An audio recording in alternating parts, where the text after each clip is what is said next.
ভোরবেলা সূর্য যখন ধীরে ধীরে আকাশে উঠতে শুরু করে তখন হঠাৎই শোনা যায় কিচিরমিচির শব্দ। একটু তাকালেই দেখা যায় সবুজ রঙের ছোট ছোট পাখির দল আকাশে উড়ছে। এরা হলো আমাদের প্রিয় সবুজ টিয়া।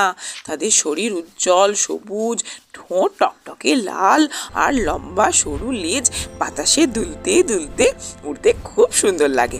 কিছু টিয়ার গলায় আবার গোলাপি আর কালো রঙের একটা সুন্দর বৃত্ত থাকে, যা তাদের আরও আকর্ষণীয় করে তোলে।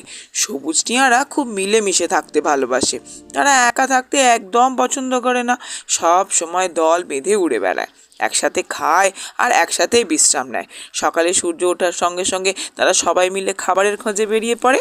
সারাদিন এ গাছ থেকে ও গাছে উড়ে বেড়ায়। সন্ধ্যা হলে আবার তারা একটি বড় গাছে ফিরে আসে। তখন সেই গাছটি যেন সবুজ পাখিতে ভরে যায়। খাবারের ব্যাপারেও টিয়ারা খুব মজার। তারা নানা রকম ফল খেতে ভালোবাসে, পেয়ারা, আম, জাম, কাঁঠাল, এমনকি ধান ও ভুট্টাও খায়। কখনো কখনো তারা মাঠে গিয়ে শস্য খেয়ে ফেলে। কিন্তু জানো কি, তারা যখন ফল খায় তখন বীজগুলো দূরে দূরে ফেলে দেয়, পরে সেই বীজ থেকে নতুন গাছ জন্মায়। এভাবেই টিয়ারা প্রকৃতির ছোট্ট মালি হিসেবে কাজ করে। সবুজ টিয়া শুধু সুন্দরী নয়, খুব বুদ্ধিমানও। তারা খুব দ্রুত নতুন জিনিস শিখতে পারে, মানুষের কথা শুনে তারা শব্দ নকল করতে পারে।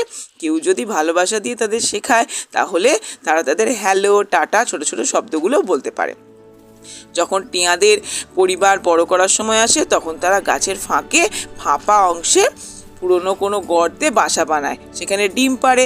তারপর কিছুদিন পর সেই ডিম ফুটে তাদের ছানাগুলো বেরোয়। তারপরে একদিন তারা বড় হয়ে তাদের মা বাবাদের মতো আকাশে উঠতে শিখে যায়। কি সুন্দর না! সবুজ টিয়ারা শহর, গ্রাম, বাগান, পার্ক সব জায়গাতেই থাকতে পারে। তারা মানুষের কাছাকাছি থাকতেও কিন্তু ভয় পায় না। আমরা ওই যে বাড়িতে পুষি, কিন্তু কখনো কখনো গাছ কাটা, দূষণ বা মানুষ তাদের ধরে খাঁচায় রাখার কারণে তারা খুব কষ্ট পায়, জানো। তাই আমাদের উচিত তাদের স্বাধীনভাবে প্রকৃতিতে বাঁচতে দেওয়া। কারণ এই ছোট্ট সবুজ পাখিরা আমাদের প্রকৃতির খুব ভালো বন্ধু। তারা আকাশকে রঙিন করে, গাছ জন্মাতে সাহায্য করে এবং আমাদের মন প্রাণ সব ভালো করে দেয়।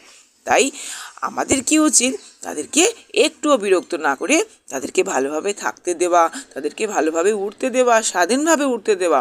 বাড়িতে পুষে একদম বন্ধ করে রাখা উচিত না, তাই নয় কি? তোমরা তো এখন ছোট্ট, তোমাদের এগুলো জানা দরকার।